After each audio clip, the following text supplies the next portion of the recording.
Alors, un investisseur qui souhaiterait donc se lancer sur le marché de la bourse, je vais commencer par faire sa connaissance, donc au sens large. M'assurer en fait qu'il dispose bien des sommes sur du long terme.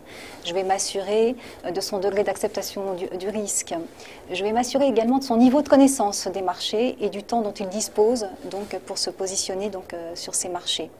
À partir de l'ensemble de ces critères, je vais donc définir un profil d'investisseur.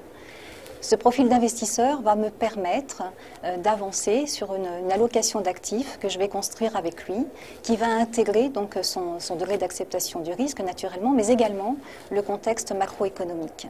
C'est une étape extrêmement importante puisque cette allocation qu'on va construire ensemble contribue très largement à la performance du portefeuille sur la longue durée, plus que le choix des valeurs du reste, alors que les investisseurs passent le plus de temps à sélectionner les valeurs, voire les gérants. Donc, dès lors qu'on a cette allocation d'actifs, on va avancer sur la sélection des valeurs.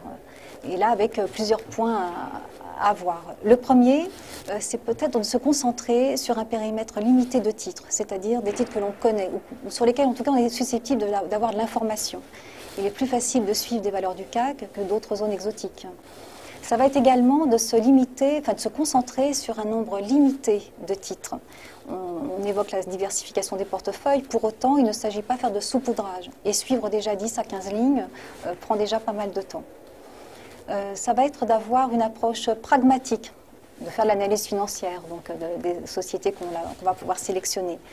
Ça va être d'investir progressivement également. Quand on rentre en bourse, c'est important de se prévoir un plan d'investissement trimestriel pour renforcer des lignes initiales ou au contraire pour intégrer des nouvelles lignes donc à chaque versement. Il va falloir également loger les supports d'investissement dans les enveloppes fiscales les plus avantageuses. La partie action dans le PEA et pour les supports plus diversifiés, probablement dans l'assurance vie. Un point important également, c'est tout ce qui concerne le suivi en fait, de cette allocation d'actifs qui aura donné lieu au choix donc, des valeurs. Ça va être de vérifier d'ailleurs très régulièrement si l'allocation d'actifs est toujours en cohérence avec le contexte. Ça, c'est à faire au moins 2 ou 3 fois par an avec le conseiller. Au-delà de ça, ça va être de prendre un peu de distance aussi par rapport au portefeuille, de ne pas suivre sa valorisation au jour le jour. On est parti sur du long terme, ce n'est pas la peine de se stresser en regardant donc, la valeur du portefeuille au quotidien. Ça va être également de savoir qu'on ne peut pas lutter contre le marché. Même si les événements macroéconomiques font qu'on devrait être dans un marché baissier et que celui-ci monte, il faut savoir accompagner donc, le marché. Il faut aussi savoir couper ses positions. Si on a fait un mauvais choix, il faut vendre. Il faut pouvoir récupérer du cash pour se repositionner sur d'autres valeurs. Il faut savoir également prendre ses bénéfices. Dès lors qu'une valeur a pris 15 ou 20%, c'est peut-être le moment de sortir. Il ne faut pas faire non plus tourner trop le portefeuille. Les frais de courtage peuvent prendre quand même un petit peu de performance, donc il faut veiller à être sur une rotation raisonnable.